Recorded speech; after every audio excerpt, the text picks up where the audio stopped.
1940년 1월 첫째 주 핀란드 동부 라테 도로에서 벌어진 장면은 전쟁의 참혹함을 그대로 보여주는 순간이었습니다. 영하 40도에 가까운 혹한 속에서 소련군 제14 사단 병사들의 시체가 눈 덮인 숲속에 흩어져 있었거든요. 그들의 얼굴은 노랗게 변해 있었고 속눈썹은 얼음으로 뒤덮여 있었죠. 부러진 전차와 총에 맞아 쓰러진 말들, 그리고 검은 소나무 사이로 흩어진 무기들과 편지들이 전쟁의 비극을 말해주고 있었습니다. 같은 시각 중국에서는 또 다른 형태의 배신이 진행되고 있었습니다. 국민당의 전직 고위 인사 왕징웨이가 일본과 비밀리에 협정을 맺었거든요. 그는 일본에 맞서 싸우는 것이 중국을 파멸로 이끌 뿐이라고 믿었죠. 하지만 그가 맺은 협정의 내용은 충격적이었습니다. 중국의 자원을 일본에 넘기고 일본군이 중국 전역에 주둔하며 일본 고문들이 중국 정부를 감시하는 내용이었거든요. 이것은 독립국가 간의 협정이 아니라 주인과 하인 사이의 계약에 가까웠습니다. 1940년 새해가 밝았지만 세계는 여전히 어둠 속에 있었습니다. 유럽에서는 나치 독일이 점령한 폴란드에서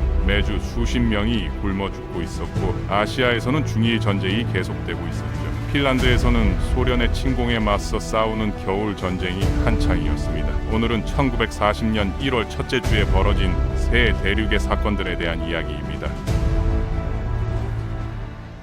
먼저 중국 전선부터 살펴보죠. 일본군 1만 명이 산시성에서 반격을 개시했습니다. 거의 포위당했던 제36사단을 구출하기 위한 작전이었거든요. 하지만 이 반격은 주말까지 격퇴되었습니다. 중국 남부에서는 국민당군이 광저우 지역에서 반격에 나섰어요. 1월 2일 롱셴을 탈환했고 4일에는 관도를, 5일에는 청탕을 되찾았죠. 지난 몇 주 동안 국민당군은 전국적으로 진전을 이루고 있었습니다. 하지만 장제스의 공세는 대체로 교착 상태에 빠져 있었죠. 그런데 이번 주 중국에서 벌어진 진짜 중요한 사건은 전선이 아니라 뒤에서 일어났습니다. 왕진웨이라는 인물이 있었거든요. 그는 한때 국민당 총서기로 장제스에 맞설 만한 영향력을 가진 인물이었습니다. 1930년대 초반까지 총리를 지냈을 정도였죠. 왕진웨이는 1937년 중일전쟁이 발발한 후 매우 비관적인 생각을 갖게 되었습니다. 그는 중국이 이 전쟁에서 승리할 수 없다고 믿었거든요. 그의 눈에 중국은 두 가지 선택지밖에 없었습니다. 일본에 의해 완전히 파괴되거나 아니면 전쟁 끝에 공산주의 정권이 탄생하는 것이었죠. 그래서 그는 일본과 평화협정을 맺는 것만이 중국이 유리한 조건으로 전쟁을 끝낼 수 있는 유일한 방법이라고 생각했습니다. 왕징웨이가 보기에 진짜 적은 일본이 아니었습니다. 서방 강대국이었죠. 그는 아시아가 서구 제국주의에 맞서기 위해서는 일본과 협력해야 한다고 믿었거든요. 또한 그는 장제스가 공산당과 연합하여 항일연합을 결성한 것이 국민당의 이상을 배신한 것이라고 생각했습니다. 1년 전 왕징웨이는 적과 협상을 시도했다는 이유로 중국을 떠나야 했습니다. 1939년 2월 1일에는 국민당에서 공식적으로 추방되었죠. 그는 봄에 도쿄로 가서 일본과 추가 협상을 진행했습니다. 하지만 협상 과정은 재앙이었어요. 일본은 그가 이끌 정권을 이미 일본 통치하에 있는 수많은 중국 꼭두각시 정권 중 하나로만 취급했거든요. 일본의 요구는 과도했습니다. 중국의 경제적, 군사적 주도권을 모두 넘기라는 것이었죠. 하지만 여름 동안 일본군이 중국에서 반복적으로 패배를 겪으면서 상황이 바뀌었습니다. 중국은 일본이 생각했던 것만큼 쉽게 이길 수 있는 나라가 아니라는 게 증명되었거든요. 그래서 해가 저물어 갈수록 왕징웨이의 제안이 일본에게 점점 더 매력적으로 보이기 시작했습니다. 12월과 12월의 협상 끝에 양측은 1월 30일에 비밀협정에 서명했습니다. 왕징웨이의 지도하에 난징을 수도로 하는 새로운 국민당 정권이 재편될 예정이었죠. 하지만 이 비밀협정은 매우 불평등했습니다. 탄, 철 등 다양한 자원에 대한 채굴권을 일본에 넘기는 내용이 포함되어 있었거든요. 왕커민이 이끄는 중국 북부의 임시정부는 계속 분리된 채로 남을 예정이었습니다.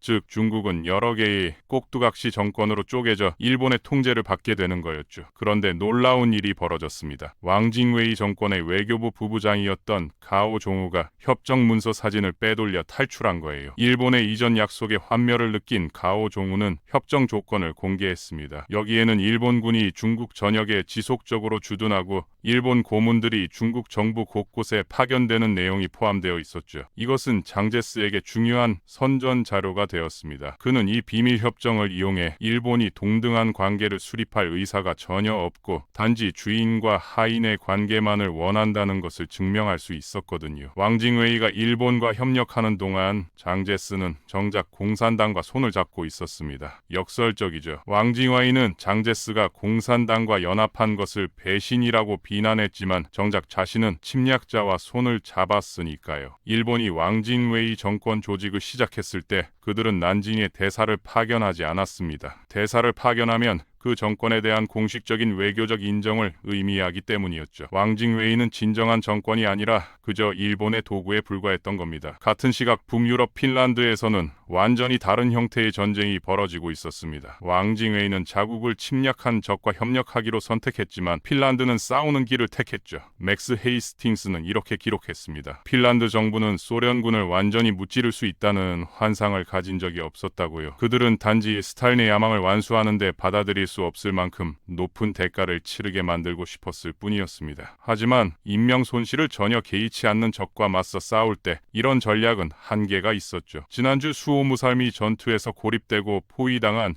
소련군 제163사단은 이미 전투력을 상실한 상태였습니다. 그들을 구원하기 위해 진격할 예정이었던 제44사단은 명령이 취소되어 움직이지 못했거든요. 주말 핀란드군 2개 대대가 썰매를 이용해 얼음을 건너 제44사단을 향해 이동했습니다. 제44사단의 주력은 좁은 5마일 도로를 따라 길게 늘어서 있었어요. 도로가 끝까지 안전한지 확인하기 위해 8마일마다 소대가 배치되어 있었고 전차가 소대 사이를 순찰하고 있었죠. 핀란드군은 전체 진군 대열에서 사령부를 공격했습니다. 핀란드군의 계획대로 소련군은 방어 태세를 갖추기 시작했고 이로 인해 핀란드군은 수호무살미의 병력을 재정비할 시간을 얻게 되었습니다. 새해 첫날 공세가 공식적으로 시작되었어요. 그들은 도로를 차단하고 돌파 지점을 강화했죠. 그런 다음 소련군과 매우 가까운 거리에서 백병전을 벌였습니다. 이로 인해 소련군은 준포를 사용할 수 없게 되었거든요. 자칫하면 자군을 포격하게 되니까요.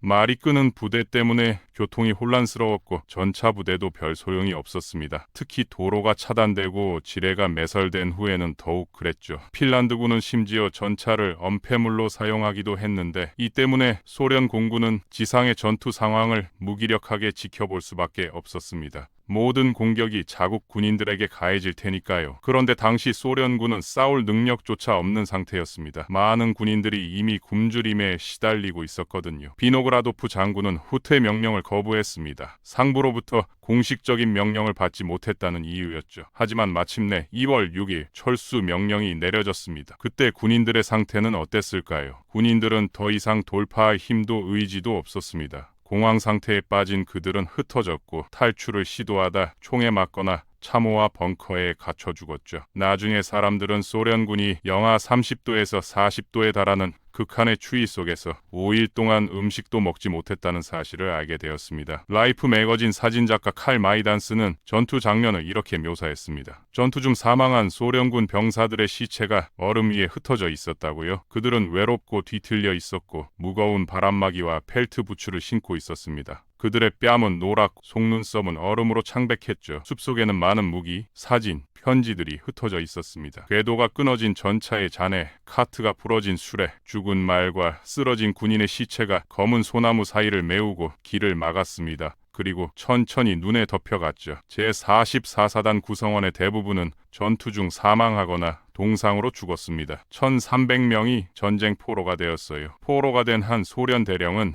이렇게 말했습니다. 이 전쟁이 누구에게 정말 중요한가? 무슨 목적인가? 우리는 그 이유를 전혀 모른다고요. 핀란드 사람들이 제공하지 못하는 것이 무엇이냐고 물었죠. 핀란드 노동자들이 소련 공산당 관리들보다 옷을 더 잘 입는다고 말했습니다. 지금까지 핀란드군은 상당한 양의 전리품을 획득했습니다. 제44사단에서만 전차 4익 3대, 트럭 200대, 기관총 100점, 소총 6,000점, 말 1,000마리 이상, 포 46문, 대전차 포 29문을 노획했거든요. 여기에는 제163사단에서 노획한 장비는 포함되지 않은 숫자입니다. 소련군이 국경에서 직면한 가장 큰 문제는 공급이었습니다. 그들이 전진하면서 그 지역에는 거의 아무것도 없다는 것을 알게 되었죠. 먹을 것도 거처도 없었습니다. 무르만스크 철도를 통해 공급되는 물품도 정기적으로 배달되지 못했어요. 사실 핀란드군이 철도를 차단하기만 한다면 라도가 호수 북쪽에 주둔한 모든 소련군은 굶어 죽을 수도 있었습니다. 아니면 말을 다 먹어치운 후 서로를 잡아먹었을지도 모르죠. 하지만 핀란드군은 철도를 차단하는 데 실패했습니다. 그래서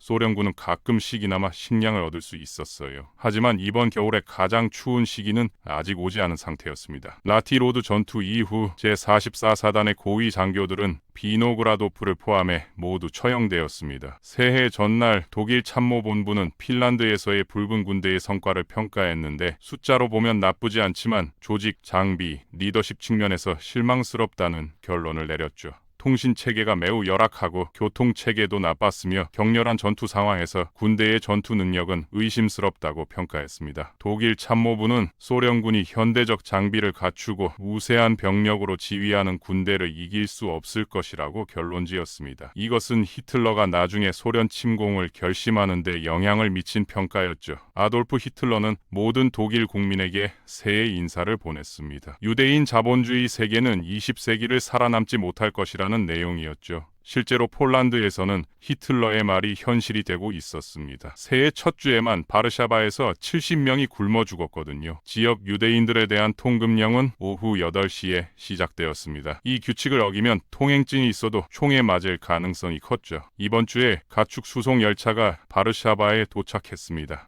객차는 봉쇄된 채였어요. 동프로이센의 전쟁포로 1000명이 13일 동안 그곳에 갇혀 있었습니다. 객차 문이 열렸을 때 211명이 얼어 죽어 있었습니다. 기차가 도착한 지 몇 시간 만에 여러 사람이 추가로 사망했고 일부는 혹독한 여행으로 인해 정신이 나가버렸죠. 2월 4일 헤르만 괴링은 독일 군수 산업을 완전히 장악했습니다. 전쟁 기계가 본격적으로 가동되기 시작한 거예요. 1940년 첫째 주가 이렇게 끝났습니다. 핀란드 숲에서는 소련군의 시체가 눈에 덮여갔고 중국에서는 왕징웨이가 일본과의 비밀 협정을 준비하고 있었죠. 폴란드에서는 사람들이 굶어 죽고 얼어 죽었습니다. 새 대륙에서 벌어진 이 사건들은 서로 다른 형태를 띠고 있었지만 본질은 같았습니다. 권력자들의 야망이 평범한 사람들의 생명을 앗아가고 있었던 거죠. 개인적으로 왕징웨이의 선택을 보면서 생각이 복잡해지기도 했습니다. 그는 정말로 중국을 위한다고 믿었을까요? 아니면 권력을 되찾기 위한 구실에 불과했을까요? 어쩌면 둘 다였을지도 모르죠. 하지만 역사는 그의 선택을 용서하지 않았습니다. 일본이 패망한 후 그는 매국노로 낙인 찍혔고 그의 이름은 중국에서 배신의 상징이 되었거든요. 반대로 핀란드는 싸웠습니다. 결국 전쟁에서 지긴 했지만 그들이 치른 저항의 대가는 헛되지 않았어요. 소련은 핀란드를 완전히 점령하지 못했고 핀란드는 독립을 유지할 수 있었으니까요. 어쩌면 왕징웨이가 핀란드의 선택을 했더라면 역사는 달라졌을지도 모릅니다. 하지만 결국 가장 큰 희생을 치른 것은 평범한 사람들이었습니다. 중국의 농부들, 폴란드의 유대인들, 핀란드와 소련의 젊은 군인들, 그들은 무엇을 위해 죽었을까요? 그들이 선택한 게 아니라 선택받은 운명이었죠. 1940년은 이렇게 시작되었고 앞으로 더 많은 사람들이 이런 운명을 맞이하게 될 거예요. 오늘은 1940년 1월 첫째 주에 벌어진 새 대륙의 이야기였습니다.